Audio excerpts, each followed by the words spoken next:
आज हम इस वीडियो में डिस्कस करने आ रहे हैं बीएससी सेकेंड ईयर के मैथ के first paper linear algebra and matrix से मैट्रिक्स पोर्शन के कुछ ऑब्जेक्टिव टाइप क्वेश्चंस। यहाँ पर ओनली करेक्ट ऑप्शन लिखे हुए हैं। ये पार्ट 1 है। इसका लीनियर अलजेब्रा का थोड़े कुछ क्वेश्चंस बाद में डिस्कस किए जाएंगे। सबसे पहले क्वेश्चन पर आ जाते हैं। n/n homogeneous system of equation ax = 0 is given, the rank of a is r less than n, the system has.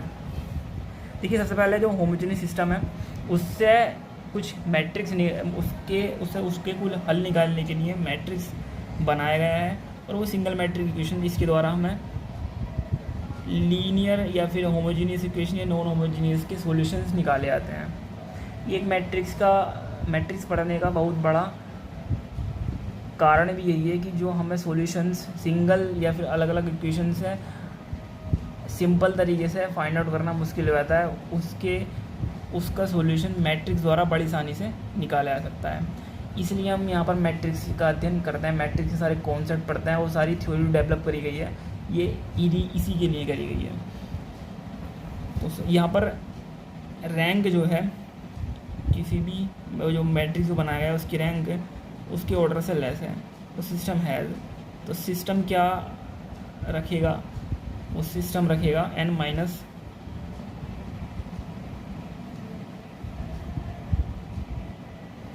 Minus are के इंडिपेंडेंट सॉल्यूशन।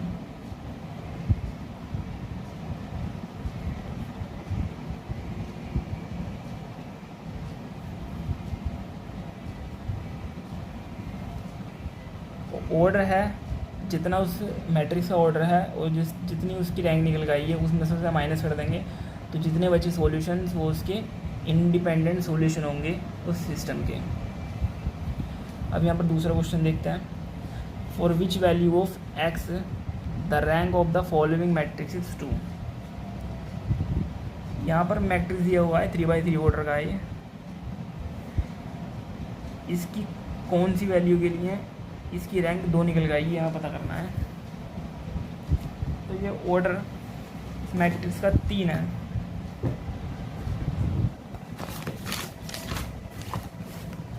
और ये पूछ रहा है कि फॉलोइंग मैट्रिक्स की रैंक 2 आनी चाहिए। इसका मतलब क्या है कि जो 3x3 ऑर्डर का ये मैट्रिक्स है ये एक सिंगुलर मैट्रिक्स होगा, क्योंकि 3x3 ऑर्डर का सिंगुलर मैट्रिक्स होगा। सिंगुलर मैट्रिक्स का मतलब क्या है कि इस मैट्रिक्स का डिटर्मिनेट 0 को इक्वल होगा। अब उतने ऑर्डर का डिटर्मिनेट 0 इक्वल हो जाता है तो वो है उसकी रैंक नहीं कहलाती। इसका मतलब हम इस तरीके से निकाल सकते हैं। ये मैट्रिक्स हम ये कह दें इसे 1 5 4 0 3 2 x 13 10, ये 2x2 ऑर्डर का है।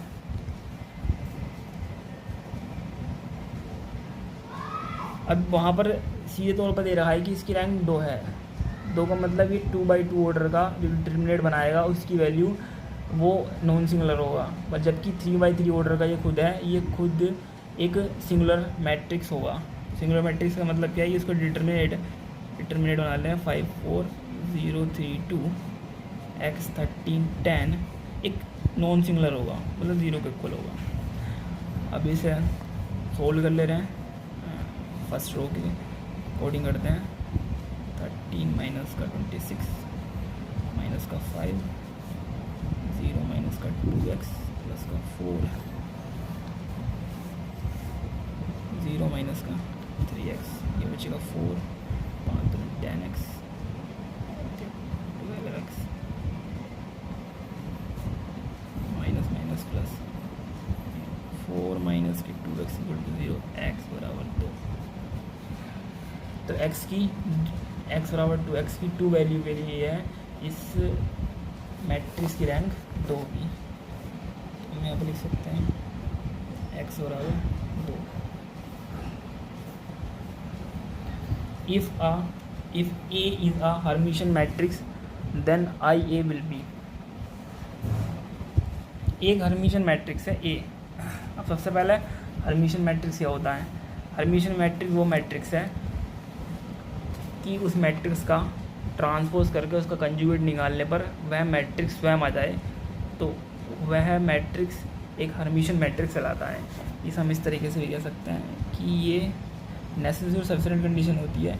ये कॉम्प्लेक्स कंजुगेट का एक सिंबल है। किसी मैट्रिक्स से कॉम्प्लेक्स कंजुगेट निकालने पर वह मैट्रिक्स स्वयं आ जाए, तो ये ए मैट्रिक्स जो है वो हर्मिशियन मैट्रिक्स हो गया।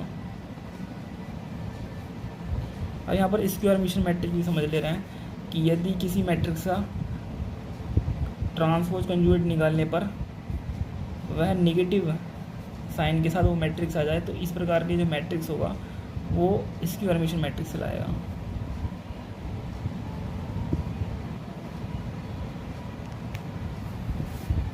इसकी हर्मिशियन मैट्रिक्स, अब क्वेश्चन दिया हुआ है कि एक हर्मिशियन मैट्रिक्स दे रखा है, बट आई ए विल भी क्या होगा, आई ए का निकाल ले रहे हैं। आई ए का ट्रांसपोज कंजुगेट निकालते हैं। तो आई ए का हम ट्रांसपोज कंजुगेट निकालेंगे तो क्या आएगा, सबसे पहले आई का ट्रांसपोज करेंगे, ए का ट्रांसपोज करेंगे, इसके जितने भी एलिमेंट होंगे उनका ट्रांसपोज करके जो भी बनेगा वो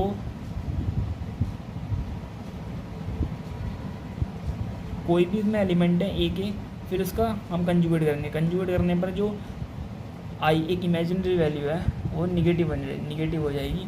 तो इस तरीके से आ जाएगा ये माइनस आई ए। ये क्या होता है एग्जैक्टली ए के बराबर ए, तो ये माइनस ही आ जाएगा। माइनस का मतलब ये इसकी हर्मिशियन मैट्रिक्स है, तो हम कह सकते हैं ये इसकी हर्मिशियन मैट्रिक्स होगा।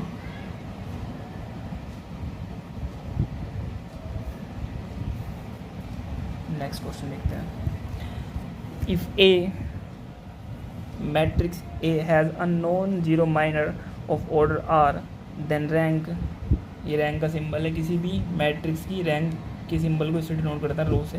ये जो शायद रो है, तो रो ए विल बी, देखो नॉन जीरो की रैंक है। सबसे पहले रैंक का हम समझ ले रहे हैं, रैंक की डेफिनेशन क्या है। देखो रैंक की डेफिनेशन इस तरीके से दी जा सकती है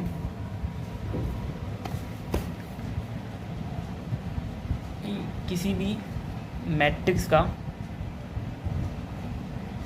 जो हाईएस्ट ऑर्डर होगा, किसी मैट्रिक्स का अगर हम सब मैट्रिक्स निकालें, वो उस सब मैट्रिक्स का जो हाईएस्ट ऑर्डर की जो डिटर्मिनेट होगी वो नॉन ज़ीरो हो, तो वह उसकी रैंक कहलाती है। अब यहाँ पर नॉन ज़ीरो माइनर कितने ऑर्डर का है, आर ऑर्डर का, तो वही उसकी रैंक हो गई। डेफिनेशन बदल जाएगा, तो उसकी रैंक विल इक्वल आर, हम इस तरीके से बता सकते हैं। नेक्स्ट देखते हैं।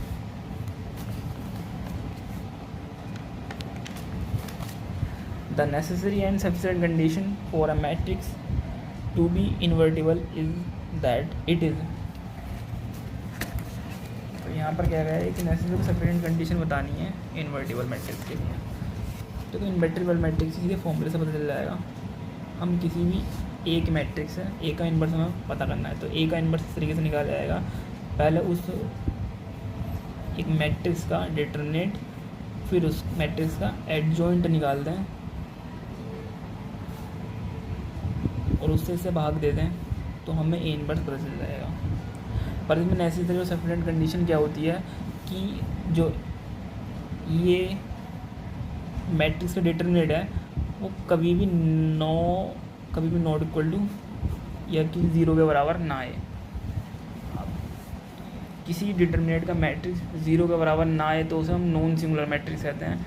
तो यहाँ पर एक नेसेसरी सफिशिएंट कंडीशन हो गई। अगर यहाँ पर ज़ीरो हो भी जाए, यदि ए बराबर ज़ीरो हो, तब अगर इस मैट्रिक्स का डिटरमिनेंट ज़ीरो के बराबर है तो ये इन्वर्स उसका इनफाइनाइट हो जाएगा। ये संभव नहीं है, इसलिए एक नेसेसरी सफिशिएंट कंडीशन हो गई कि ये नॉन सिंगुलर मैट्रिक्स होगा, तभी उसका इन्वर्टिबल या इन्वर्स किसी मैट्रिक्स का फाइंड आउट किया जा सकता है। तो ये नॉन सिंगुलर होना ज़रूरी है, नॉन सिंगुलर।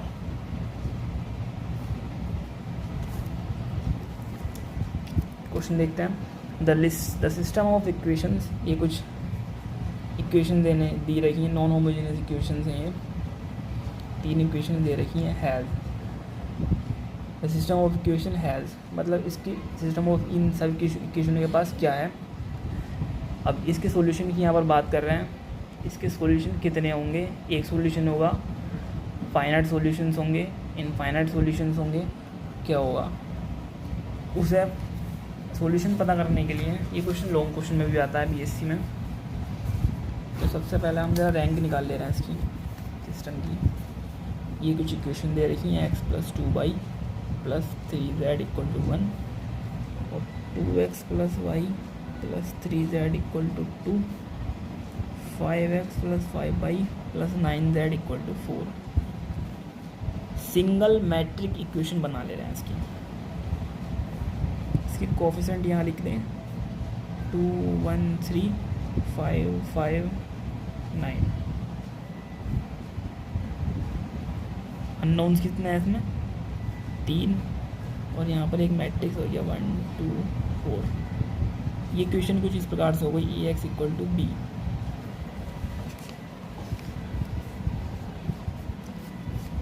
अब एक आर्गुमेंट मैट्रिक्स बना ले रहे हैं ए बी।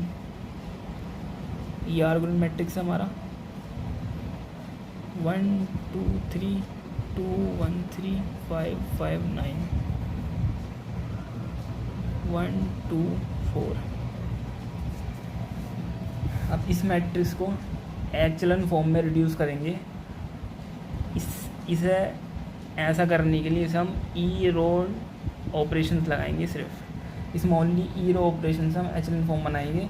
एक्चुअल फॉर्म से रैंक निकालना बेहद आसान होता है। निकालते हैं ई रो ट्रांसफॉर्मेशन लगाते हैं ओनली।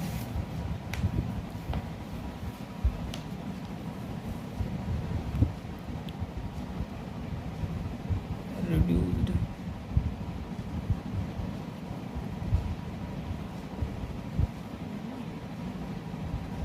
Matrix to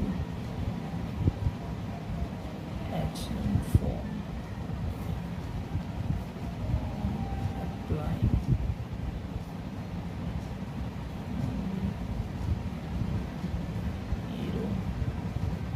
operations.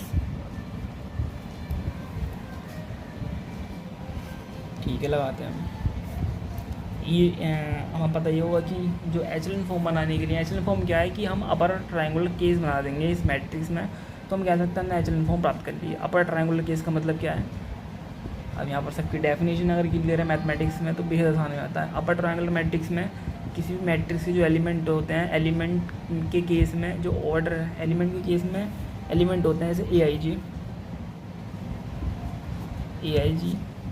तो ए आई जे वो सारे एलिमेंट ज़ीरो हो जाएंगे, पर ये कंडीशन है कि आई ग्रेटर देन जे होगा उसमें। वो अपर ट्रायंगुलर केस में होता है। तो उसी तरीके की फॉर्म बनाएंगे। तो हम क्या कर सकते हैं, ये या फिर इन सारे नीचे के एलिमेंट है, इन्हें ज़ीरो करना होगा। इन्हें ज़ीरो करने के लिए क्या करेंगे कि R2 हो जाए यहाँ पर R2 - 2R1 और R3 हो जाए यहाँ पर R3 - के 5R1। क्या क्या बन जाएगा ये,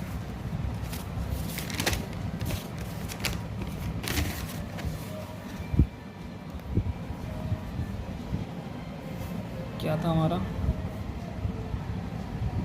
1 2 3, फिर से कितना बढ़ेगा 2 1 3 5 5 9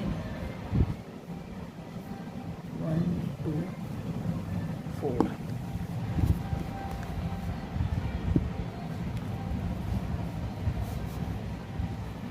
हमने R2 हो जाए R2 माइनस का 2R1 और R3 हो जाए R3 माइनस का 5R1। 1 2 3 इसमें से गया 0 माइनस का 2 3 4 माइनस का 3 बचेगा और 2 3 माइनस का 3 यहाँ पर बचेगा। तो एक 0 यहाँ होगा 0 5 2 10 माइनस का 5 5 15 माइनस का 6 और यहाँ माइनस का 1 हो जाएगा।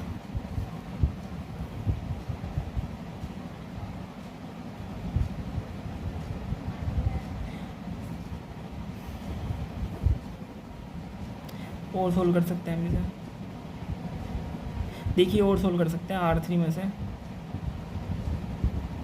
R3 हो जाए, R3 में से माइनस के R2 हटा देंगे हम 2 से मल्टीप्लिकेशन करके, 1 2 3 यहाँ पर 0 -3 -3 0 0 2 3 6 प्लस का 1 और यहाँ पर 0 और ये -1 रहेगा।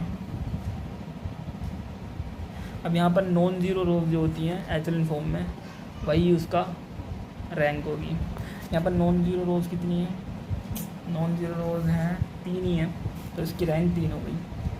आर्गुमेंट मैट्रिक्स की रैंक 3 हो गई। Rank of A B 3।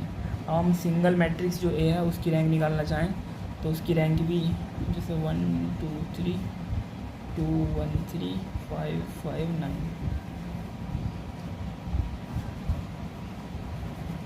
इसकी रैंक भी सीधे 3 निकल जाएगी, इसकी रैंक भी 3 निकल जाएगी। और आर्गुमेंट मैट्रिक्स ए बी और सिंगल मैट्रिक्स जो ए है उसकी रैंक, दोनों की रैंक ना बराबर हैं। तो इस केस में एक यूनिक सॉल्यूशन होगा।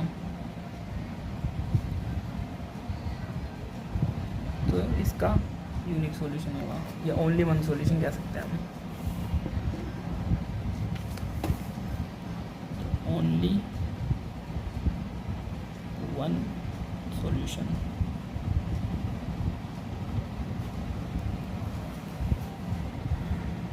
Thank you.